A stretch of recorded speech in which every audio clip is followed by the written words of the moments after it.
महालक्ष्मीची कहाणी. आटपाट नगर होतं. तिथे एक राजा होता. त्याला 2 राण्या होत्या. एक आवडती पाटमाधव राणी व नावडती चिमादेव राणी. त्या राजाला नंदनबनेश्वर नावाचा शत्रू होता. रात्रंदिवस तो राजाच्या पाठीस लागला. त्यामुळे राजा फार वाळत चालला होता.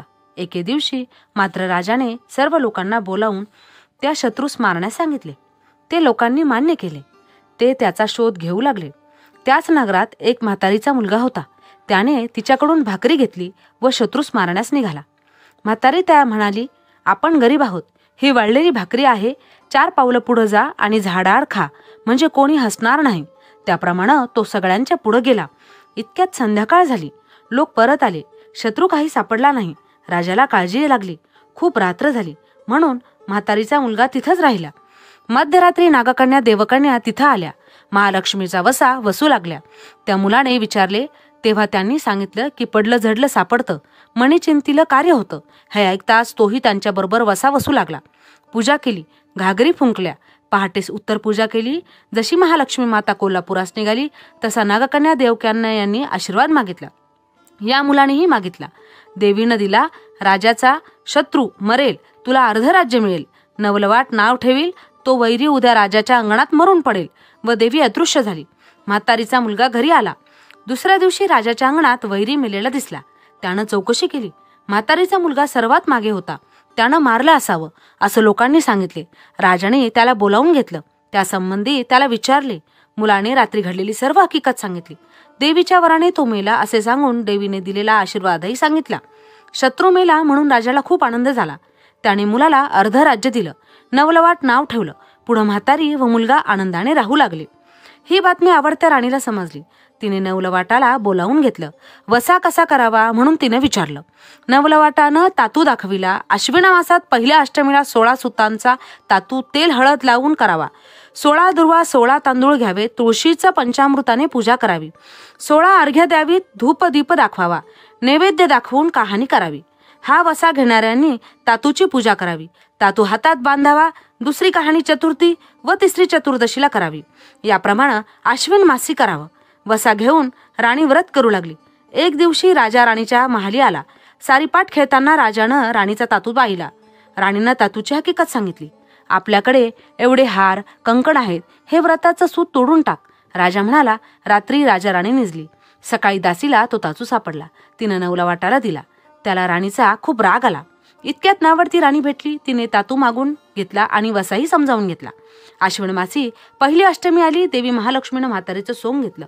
ती पाटमाधव राणीच्या महाली गेली. तिथं महालक्ष्मीची आठवण नव्हती. घरात काहीच तयारी दिसेना. तिनं राणीला तसं सांगून आठवण करून दिली. तिला पाणी मागितलं. दही भाताची शिदोरी मागितली.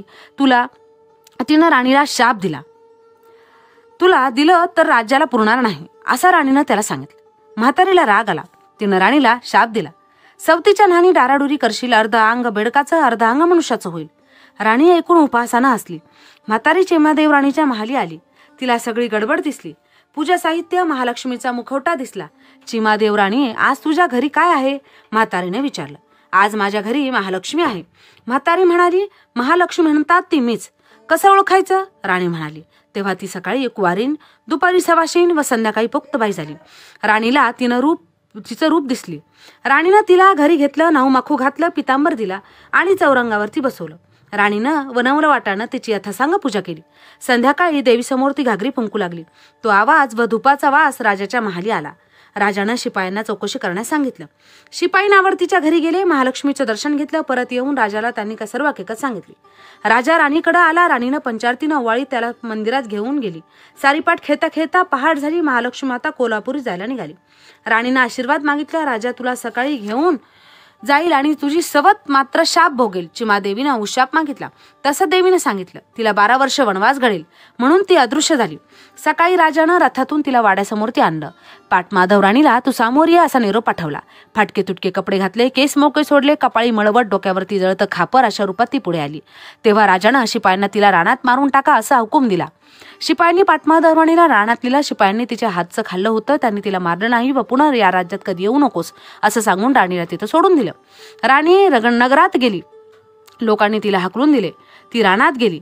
वाटेत ऋषीची गुफा दिसली. तिथे ऋषी ध्यानस्थ बसले होते. तिथंच राहून 12 वर्ष तिने ऋषींची सेवा केली.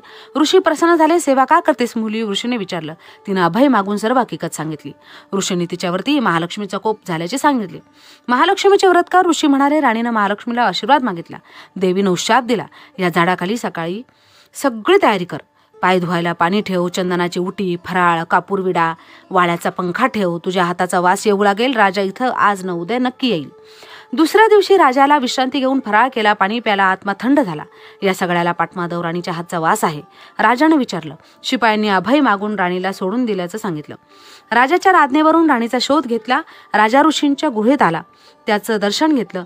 सगळी हकीकत सांगितली. पुष्कळसा बोध केला आणि राणीला नमस्कार करायला सांगितला. ऋषींनी तिला राजाच्या हवाली केला आणि उभयतांनी ऋषींना नमस्कार केला. ऋषींनी आशीर्वाद दिला. राजा राणी रथातून नगरात आले. तू सामोर ये असा आवडतीला निरोप पाठविला. आवडती आनंदाने वाजत गाजत राणीच्या स्वागताला आली. तू जर अशीच सामोरी आली असतीस तर तुला हाल अपेष्टा सहन कराव्या लागल्या नसत्या. राजा म्हणाला. त्यानं चिमादेवीला उचलून रथात घेतलं. वाजत गाजत नगरात आलं व सुखा समाधानानं राज्य करू लागला. देवाची भक्ती सरासर्व काळी मोठ्या श्रद्धेने शुद्ध अंतःकरणाने करावी, म्हणजे देवीची सदैव कृपा राहते. जशी पाटमाधव राणी महालक्ष्मी माता कोपली तशी तुम्हा आम्हावरती न कोपो, तिची सदैव कृपा दृष्टी लाभो. ही 60 उत्तराची कहाणी 5 उत्तळी सुफर संपूर्ण.